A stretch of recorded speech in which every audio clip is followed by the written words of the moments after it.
You traveled some distance to reach Haven. You're from the Circle in Ostwick? I spent the better part of my life there. It feels strange to be away. It does at times. I'm still getting used to it myself. It's been interesting. I'm sorry. The Circle isn't the most pleasant topic of conversation right now, or ever. Shall we speak of something else?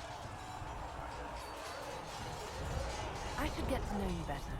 We are working together after all. What would you like to know? All right. Where are you from? I grew up in Ferelden near Holland. I was transferred to Kirkwall shortly after the Blight. This is the first I've returned in almost 10 years. You haven't seen Ferelden in 10 years. Are you glad to be back? I was not sorry to leave at the time. I did not expect to return. Now, between the Divine's murder and the breach, I've arrived to find nothing but chaos. What was Kirkwall like? While I was there, Canary occupied and then attacked the city.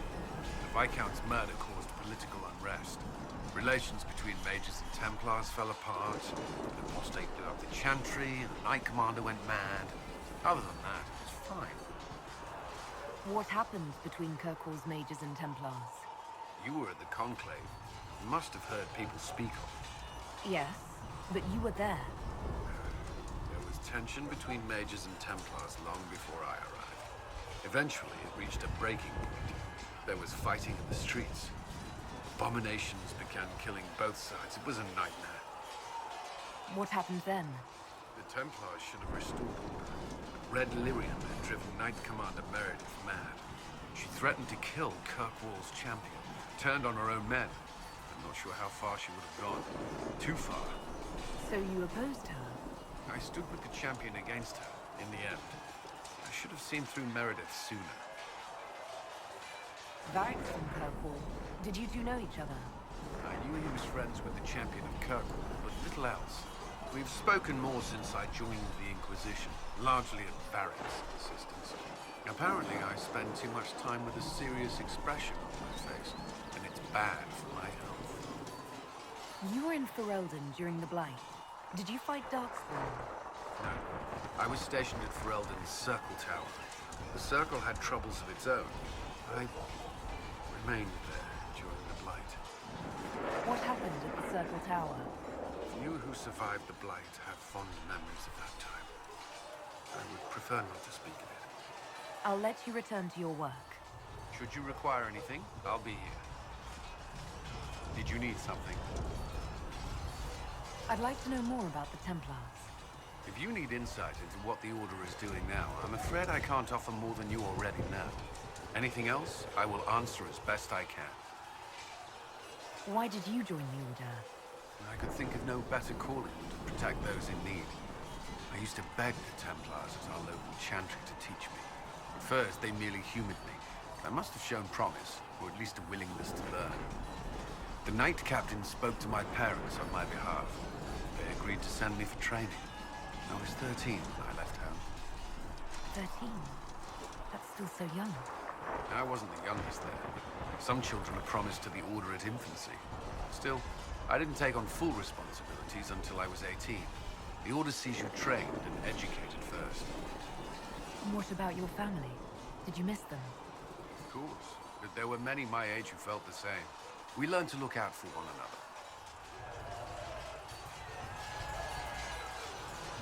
What does Templar training involve?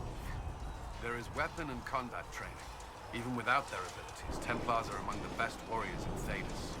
Initiates must also memorize portions of the Chant of Light, study history, and improve their mental focus. Did you enjoy your training? If I was giving my life to this, I would be the best Templar I could. You were a model student. I wanted to be. I wasn't always successful. Watching a candle burn down while reciting the Chant of Transfigurations wasn't the most exciting task. And I admit, my mind sometimes wandered. Do Templars take vows? I swear to the Maker to watch all the mages. That sort of thing. There's a vigil first. You're meant to be at peace during that time, but your life is about to change. When it's over, you give yourself to a life of service. That's when you're given a filter, your first draft of lyrium and its power. As Templars, we are not to seek wealth or acknowledgement. Our lives belong to the Maker and the path we have chosen. A life of service and sacrifice. Are Templars also expected to give up physical temptations? Physical? Why... why would you... That's not expected. Templars can marry, although there are rules around it, and the Order must grant permission. Some may choose to give up more to prove their devotion, but it's not required. Have you? Me? No. I've taken no such vows. Maker's breath. Can we speak of something else? Prior to the Conclave, I'd only encountered Templars in the Circle. Do they do anything besides guard mages? Templars protect against the dangers of magic. Before the Order left the Chantry, that meant serving in a circle. They were also tasked with tracking apostates or fighting demons inevitably summoned by the weak or malicious. What do you think of mages? Are they all a threat? I've seen the suffering magic can inflict. I've treated mages with distrust because of it, at times without cause. That was unworthy of me. I will try not to do so here. Not that I want mages moving through our base completely unchecked. We need safeguards in place to protect people, including mages, from possession of the beast. I know how I spent my time in the Circle, but what was a typical day for a Templar?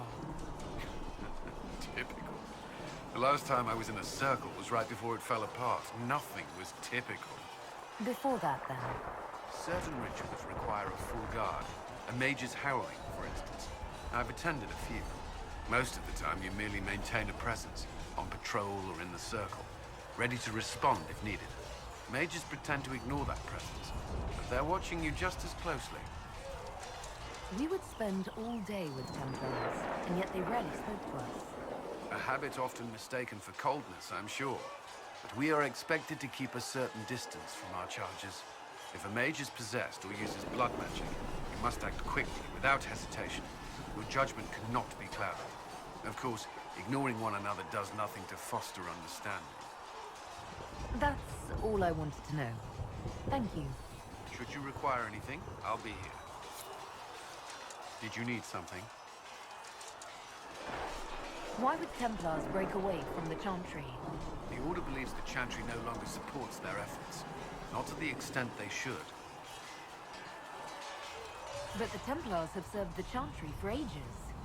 And in that time, they've come to take the Order's services for granted.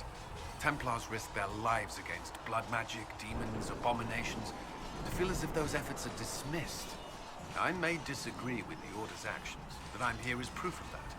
But I sympathize with their frustrations. Is there anything I should know? Not at present. What do you think of the people you work with? Who do you mean? What do you think of our ambassador? We have little in common. How she delights in meeting with nobles all day is beyond me.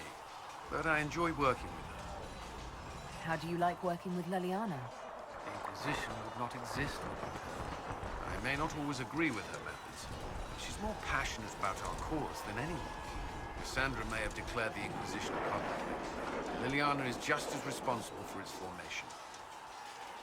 Are you satisfied with the Inquisition's forces? Our numbers are small, but they suit our needs for the time being. Some Templars have joined us instead of following the Order. They've proven invaluable in training new recruits. I should let you get back to work.